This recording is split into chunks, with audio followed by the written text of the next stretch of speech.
Good morning everyone. एक बार फिर से आप सभी का क्रेजी जीके ट्रिक के डेली करंट अफेयर की सीरीज में स्वागत है। मेरा नाम है पंकज वैष्णव और आज के सेशन में हम मई मंथ के सबसे लास्ट डे मतलब 31 मई के सभी करंट अफेयर को यहां पर डिटेल में समझेंगे। बहुत ही इंटरेस्टिंग वीडियो है, वीडियो में एंड तक बने रहिएगा। पीडीएफ आपको क्रेजी जीके ट्रिक के टेलीग्राम चैनल पर रोज मिल जाती है, तो वहां से आप कलेक्ट कर लीजिए फ्री ऑफ कॉस्ट। शुरू करते हैं 31 मई के करंट अफेयर को, लेकिन सबसे पहले आप सभी के लिए क्वेश्चन ऑफ द डे। देखें, साइड हो जाता हूं, ध्यान से पढ़िएगा। भारत और किस देश के मध्य में लिपुलेख, लिम्पियाधुरा और काला पानी क्षेत्र विवाद है? सेकेंड, दारफुर संकट किस देश से संबंधित है? और थर्ड क्वेश्चन, जॉन स्वाइनी को किस देश के प्रथम मंत्री के रूप में नियुक्त किया गया? तीनों ही क्वेश्चन बहुत ही इंटरेस्टिंग है, ध्यान से कमेंट में आंसर कीजिएगा। तब तक हम चलते हैं सबसे पहले क्वेश्चन पर आज के करंट अफेयर के। देखें, स्टार्टअप अग्निकुल कॉस्मोस ने दुनिया के पहले 3D printed semi cryogenic rocket को लॉन्च किया है। 3D printed semi cryogenic rocket engine का नाम क्या है? तो इसे नाम दिया गया है अग्निबाण सॉर्टेड 01। अग्निबाण सॉर्टेड 01। विशेषता क्या है? पूरी दुनिया का पहला 3D printed semi cryogenic rocket engine है, जिसे हाल ही में लॉन्च किया है भारतीय स्टार्टअप अग्निकुल कॉस्मोस ने। होता क्या है? तो देखिए, इस रॉकेट इंजन को 3D प्रिंटेड तकनीक से बनाया गया है। कैसे? सॉफ्टवेयर के माध्यम से सबसे पहले इसका थर्ड डायमेंशन एक ग्राफ बनाया जाता है, एक इमेज बनाई जाती है 3D इमेज। उसके बाद 3D प्रिंटर की तकनीक से इसका एक मिनिएचर बनाया जाता है और फाइनली प्लास्टिक या अन्य धातुओं की मदद से 3D प्रिंटेड या 3D प्रिंटिंग मशीन की सहायता से इसका पूरा स्ट्रक्चर बाद में तैयार किया जाता है। तो यह कहलाता है 3D प्रिंटेड तकनीक। तो वर्ल्ड का पहला 3D printed semi cryogenic rocket engine है, जिसका सफल परीक्षण किया है भारत के स्टार्टअप अग्निकुल कॉस्मोस ने। नाम क्या दिया गया? तो इसे नाम दिया गया है अग्निबाण सॉर्टेड 01। डन, ठीक है। कहां का स्टार्टअप है? आईआईटी मद्रास का स्टार्टअप है, जिसने हाल ही में इस रॉकेट इंजन को लॉन्च किया। वैसे पहले भी 4 बार कोशिश कर चुका था, लेकिन यह असफल हो गया था। अब फाइनली इसने सक्सेसफुली इसे लॉन्च किया है। नाम दिया अग्निबाण सॉर्टेड 01। ठीक है। दूसरी भारत की ऐसी प्राइवेट कंपनी जिसने सफलतापूर्वक रॉकेट को लॉन्च किया। ऐसा करने वाली पहली कंपनी भारत की स्काई रूट एरोस्पेस थी, जिसने सफलतापूर्वक रॉकेट को लॉन्च किया था। पहली प्राइवेट कंपनी ऐसा करने वाली। और अब दूसरी प्राइवेट कंपनी कौन बनी है? अग्निकुल कॉस्मोस। लेकिन इसकी विशेषता यह है कि वर्ल्ड का पहला 3D printed semi cryogenic rocket engine को इसने लॉन्च किया है। उद्देश्य क्या है? उद्देश्य की बात करें तो भारतीय टेक्नोलॉजी, घरेलू टेक्नोलॉजी, स्वदेशी टेक्नोलॉजी को बढ़ावा देना और इसके क्षेत्र में काम करना, इस रॉकेट इंजन को लॉन्च किए जाने का मुख्य उद्देश्य। डन। आगे बढ़ने से पहले आज का आपको कोर्स ऑफ द डे बता देता हूं। तो आज के लिए देखिए, साइंस की ई बुक आपके लिए अवेलेबल है, जिसमें फिजिक्स, केमिस्ट्री और बायोलॉजी तीनों की ही ई बुक आपको इसमें मिल जाएगी। 50+ PDF नोट्स आपको मिल जाएंगे ओनली 69 रुपीज में। लिंक आपको डिस्क्रिप्शन में दी गई है, वहां से आप डायरेक्ट बाय नाउ पर क्लिक करके लिंक पर क्लिक करेंगे, आपको इंटरफेस मिलेगा। बाय नाउ से आप डायरेक्टली इसे परचेस कर सकते हैं बहुत ही नॉमिनल चार्जेस में। ओके, हिंदी में है, ये ध्यान रखिएगा। साइंस की ये ई बुक, तो तीनों सब्जेक्ट मिल जाएंगे आपको, फिजिक्स, केमिस्ट्री और बायोलॉजी। डन। तो बिना देर किए लिंक पर क्लिक करके, डिस्क्रिप्शन बॉक्स में आपके पास लिंक है, वहां पर क्लिक करके आप डायरेक्ट इसे परचेस कर सकते हैं। सेकेंड क्वेश्चन देखिए, विश्व तंबाकू निषेध दिवस कब मनाया जाता है? आपको तो पता ही होगा। विश्व तंबाकू निषेध दिवस मनाया जाता है 31 मई को हर साल। उद्देश्य क्या है? तो पूरे वर्ल्ड में तंबाकू से होने वाले कैंसर या तंबाकू से होने वाली अन्य डिसीज के प्रति लोगों को जागरूक करना और तंबाकू छुड़वाना, इस डे को मनाए जाने का मुख्य उद्देश्य। 31 मई को हर साल मनाया जाता है World No Tobacco Day. Theme important है, protecting children from tobacco industry interference. 2024 में वर्ल्ड नो टोबैको डे की थीम है। 2023 की थीम की बात करें तो we need food not tobacco, ये 2023 की थीम है। थीम याद रखिएगा, यहां से भी कभी कोई क्वेश्चन आ जाते हैं। 2024 की ज्यादा इंपॉर्टेंट है, लेकिन 2 साल की याद रखेंगे तो सही रहेगा। सबसे पहली बार जो वर्ल्ड हेल्थ ऑर्गेनाइजेशन है उसने 1987 में इस डे को मनाए जाने की घोषणा की थी, लेकिन अगले साल 1988 में पहली बार 31 मई को यह डे मनाया गया था। वर्ल्ड नो टोबैको डे कब मनाया जाता है? 31 मई को। अगला क्वेश्चन देखें। डीआरडीओ ने रुद्र M2 मिसाइल का सफलतापूर्वक परीक्षण किया है। किस प्रकार की मिसाइल है? मिसाइल का नाम क्या है? रुद्र M2। ये मिसाइल एयर टू सरफेस मार करने वाली मिसाइल है, मतलब हवा से सतह पर मार करने वाली मिसाइल है, जिसका डीआरडीओ ने हाल ही में सफल परीक्षण किया है। यहां पर आप मिसाइल की इमेज देख सकते हैं, रुद्र M2। कहां से कहां तक? एयर टू सरफेस, मतलब हवा से सतह पर मार करने वाली। डन, ठीक है। परीक्षण कहां किया गया? तो ओडिशा में आपको पता है डीआरडीओ का परीक्षण रेंज है। यहां पर Su-30MK1 जो प्लेटफॉर्म है परीक्षण रेंज पर, वहां से रुद्र M2 मिसाइल का सफलतापूर्वक परीक्षण किया गया डीआरडीओ के द्वारा। ठीक है, हवा से सतह पर मार करने वाली मिसाइल है। यहां पर आपको यह चीज पता होना चाहिए कि यह एक एंटी रेडिएशन सुपरसोनिक मिसाइल है, हवा से सतह पर मार करने में सक्षम। अगर स्पीड देखें तो ऑलमोस्ट 6791 किलोमीटर प्रति घंटे की स्पीड से चलने में सक्षम है। कितने किलोमीटर तक वार कर सकती है? तो रेंज है 300 किलोमीटर की, और 3 से 15 किलोमीटर की ऊंचाई तक ये उड़ान भर सकती है।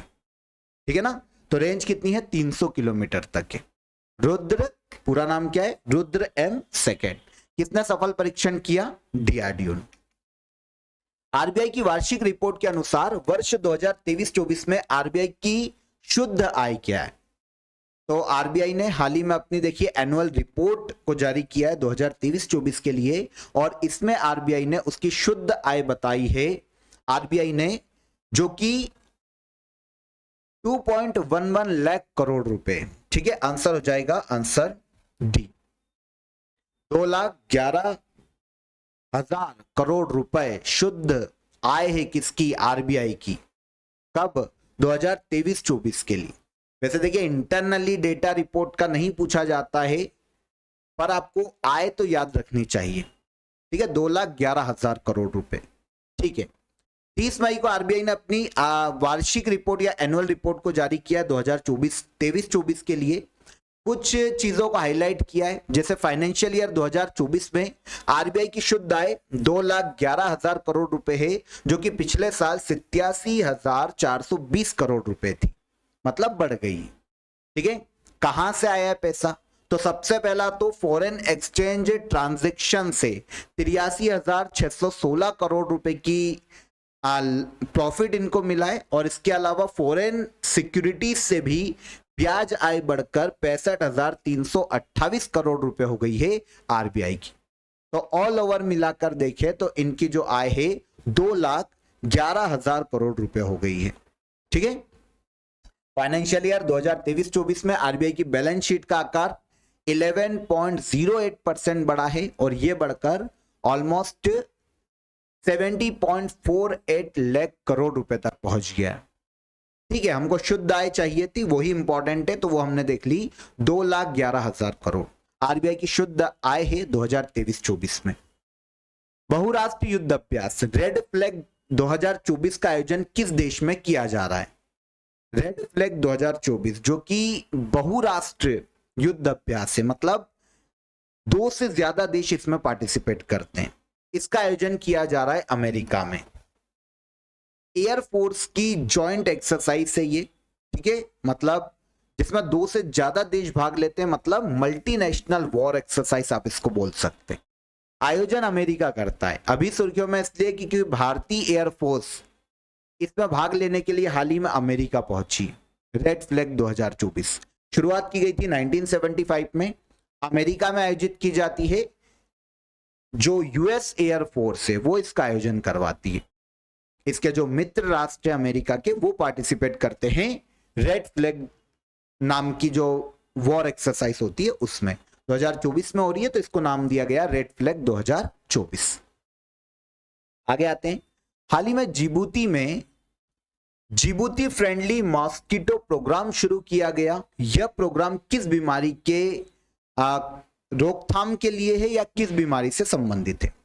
तो देखिए, जिबूती जो कि अफ्रीकी देश है, इसने अपने यहां पर जिबूती फ्रेंडली मॉस्किटो प्रोग्राम की शुरुआत की है, जो कि मलेरिया डिसीज की रोकथाम के लिए। आंसर ए हो जाएगा।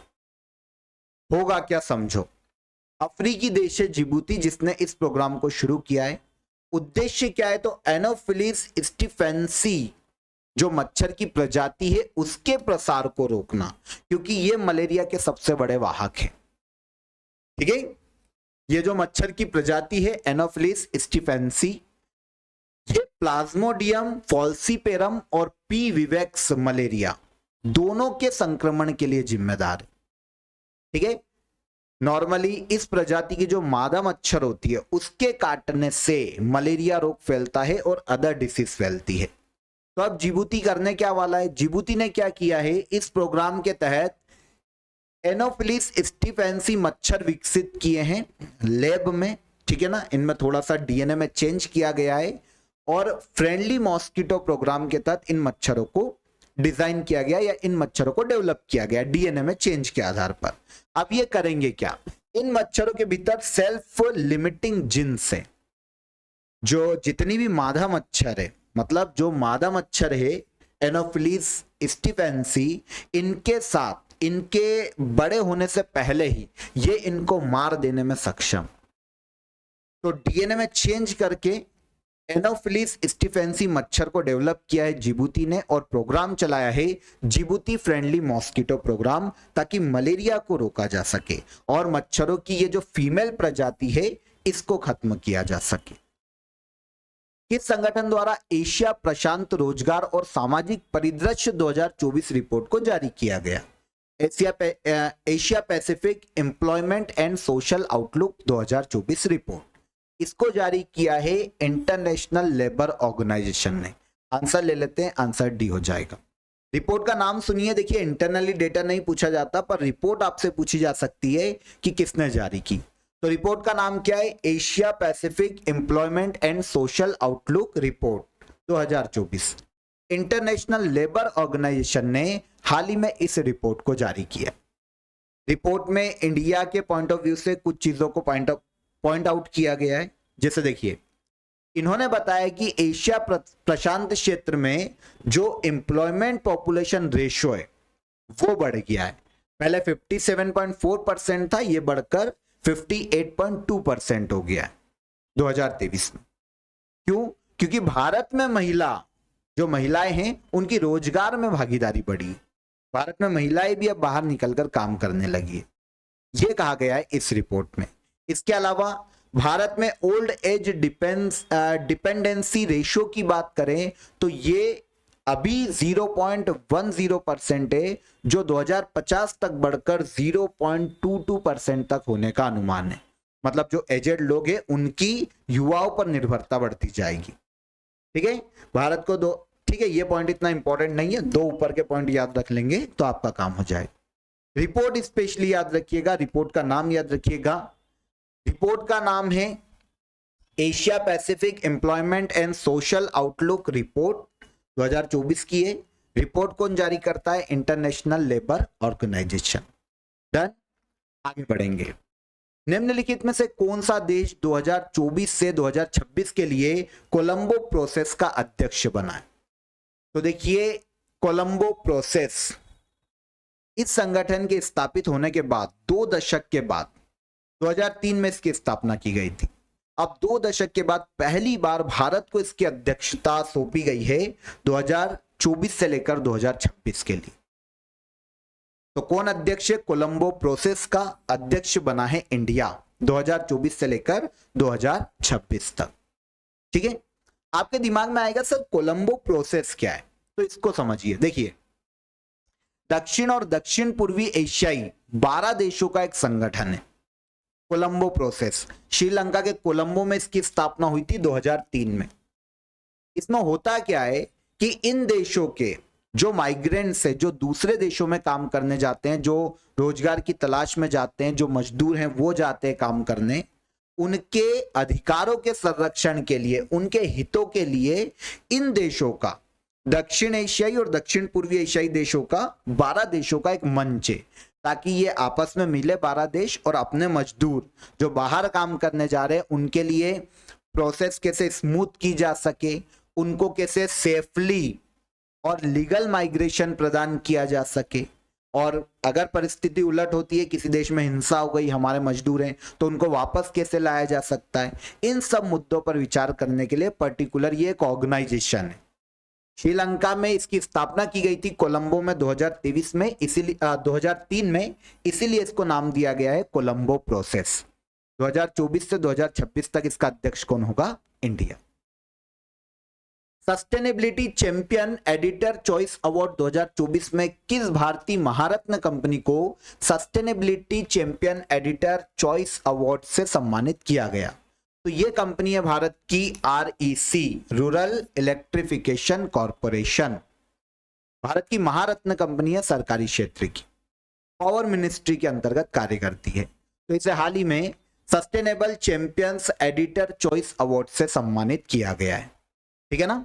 ओके, क्यों दिया गया अवार्ड? तो ग्रीन एनर्जी को बढ़ावा देने के क्षेत्र में इसका योगदान बहुत अच्छा है REC का, तो इसलिए हाल ही में रूरल इलेक्ट्रिफिकेशन कॉरपोरेशन मतलब REC को sustainability champions editor choice award 2024 से सम्मानित किया गया।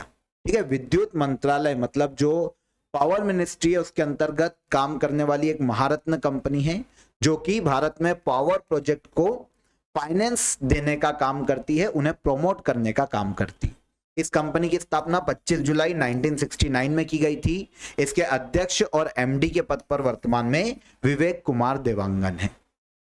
लास्ट क्वेश्चन पर आ जाएं। हाल ही में किस राज्य में शैवाल की नई प्रजाति ओडोक्लेडियम सह्याद्रिकम की खोज की गई? तो ओडोक्लेडियम सह्याद्रिकम ये जो प्रजाति है सह्याद्री पर्वतमाला के नाम पर इसका नाम रखा गया है, और यह खोजी गई है केरल में। किसकी प्रजाति है? शैवाल की। ठीक है ना? तो केरल के पश्चिमी घाट पर शैवाल की नई प्रजाति ओडोक्लेडियम सह्याद्रिकम, ठीक है, की खोज की गई है। सह्याद्री पर्वतमाला जो कि पश्चिमी घाट से संबंधित है, इसके नाम पर इसका नाम रखा गया। उपयोग क्या आ सकता है? तो चिकित्सा, एग्रीकल्चर या फिर अदर प्रोडक्शन के लिए, पेंट वेंट उद्योग में भी इसका यूज किया जा सकता है, लेकिन स्पेशली चिकित्सा और एग्रीकल्चर में इसका यूज किया जा सकता है। नाम क्या है इसका? ओडोक्लेडियम सह्याद्रिकम, शैवाल की एक नई प्रजाति है जो कि केरल के तटों पर खोजी गई है। डन। तो 31 मई के यहां पर सभी करंट अफेयर हो गए। अब आ जाते हैं लास्ट डे के करंट अफेयर के रिवीजन पर। देखें, कर्मचारी चयन आयोग का अध्यक्ष किसे नियुक्त किया गया? तो कर्मचारी चयन आयोग SSC के नए अध्यक्ष कौन बने हैं हाल ही में? तो ये बने हैं राकेश रंजन। डन। ठीक है। स्विट्जरलैंड के जिनेवा में आयोजित 77th वर्ल्ड हेल्थ असेंबली की थीम क्या है? तो all for health, health for all. संयुक्त राष्ट्र द्वारा किस भारतीय को मरणोपरांत डैग हैम्शहोल्ड या हैमर्शहोल्ड मेडल से सम्मानित किया गया? तो यह है भारत के धनंजय कुमार। चर्चित व्यक्ति सत्यदीप गुप्ता किस क्षेत्र से संबंधित है? तो यह भारत के बहुत ही फेमस पर्वतारोही है, सत्यदीप गुप्ता। हाल ही में चर्चा में रही कैंपी फ्लेग्रेई सुपर ज्वालामुखी वॉल्केनो किस देश में स्थित है? तो यह देखने को मिलेगा हमको इटली में। हाल ही में इसमें विस्फोट हुआ है। 30 मई को किस भारतीय राज्य का स्थापना दिवस मनाया जाता है? कौन है ये? गोवा। चर्चा में रहा नासा का मैगलन मिशन किस ग्रह से संबंधित है? नासा के मैगलन मिशन की बात करें तो यह शुक्र ग्रह से संबंधित है। आगे बढ़े। हाल ही में किस भारतीय ने शारजा चैलेंजर शतरंज टूर्नामेंट महिला वर्ग का खिताब जीता? दिव्या देशमुख। इसके बाद हाल ही में किस संस्था द्वारा प्रवाह पोर्टल को लॉन्च किया गया? तो इसे लॉन्च किया है RBI ने। और लास्ट क्वेश्चन क्या था? एशियन आर्म रेसलिंग चैंपियनशिप 2024 में भारत ने कुल कितने मेडल अपने नाम किए? तो इस चैंपियनशिप में भारत ने टोटल 7 मेडल अपने नाम किए हैं। आंसर हो जाएगा आंसर डी। डन। तो लास्ट डे का रिवीजन हो गया। अब कल के क्वेश्चन ऑफ द डे। पहला क्वेश्चन क्या था? प्रधानमंत्री ने लाल किले से 15 अगस्त 2023 को कौन सी योजना की घोषणा की थी? तो पीएम विश्वकर्मा योजना। ओके। चर्चित एडॉप्ट हेरिटेज स्कीम कब शुरू की गई? तो ये 2017 में शुरू की गई थी। और पूरे भारत में रेलवे स्टेशन के आधुनिकीकरण के लिए रेलवे मिनिस्ट्री द्वारा कौन सी योजना शुरू की गई थी? तो ये योजना कौन सी थी? अमृत भारत स्टेशन योजना, अमृत भारत स्टेशन स्कीम। यहां पे बिल्कुल सही आंसर आया है आलोक बेनीवाल का। सही पढ़ रहा हूं ना? बर्नवाल, आलोक बर्नवाल। ठीक है, इनका बिल्कुल सही आंसर आया है। विश्वकर्मा योजना, एडॉप्ट हेरिटेज स्कीम 2017 और Amrit Bharat station scheme railway ministry ने शुरू की थी। मिड वीडियो में 2 क्वेश्चन और मैंने आपको दिए थे। एक तो शक्तिकांत दास, बता भी दिया था मैंने, आरबीआई के वर्तमान गवर्नर हैं। और इंटरनेशनल पीस कीपर्स डे ये पूछा था मैंने आपसे, तो ये 29 मई को मनाया जाता है। ओके, तो यहां पर 31 मई के सभी करंट अफेयर हो गए। ठीक है, कल के करंट अफेयर को हमने रिवाइज भी कर लिया। आई होप वीडियो पसंद आया होगा। पसंद आए तो क्या करना है? लाइक और शेयर कर दीजिएगा। चैनल पर पहली बार आए हैं तो चैनल को सब्सक्राइब कर लीजिए। कल के सेशन में फिर मुलाकात करेंगे। ऑफर ऑफ द डे की लिंक आपको डिस्क्रिप्शन में है, वहां पर जाकर आप ऑफर का लाभ उठा सकते हैं और ई बुक को परचेस कर सकते हैं साइंस की। ओके, कल के सेशन में मुलाकात करेंगे। तब तक आप अपना ख्याल रखिएगा, सुरक्षित रहिए, पढ़ते रहिए। प्रीवियस जो नोट्स बनाए हैं उनको भी पढ़िए, बहुत ही काम आएंगे। और बहुत जल्दी आपको लास्ट 3 मंथ के करंट अफेयर का मैराथन वीडियो भी मिल जाएगा और 6th मंथ के करंट अफेयर का मैराथन वीडियो भी आपके लिए आने वाला है। तो वेट कीजिए, बहुत जल्दी मिल जाएगा आपको। ख्याल रखिए, कल मुलाकात करेंगे। जय हिंद, जय भारत।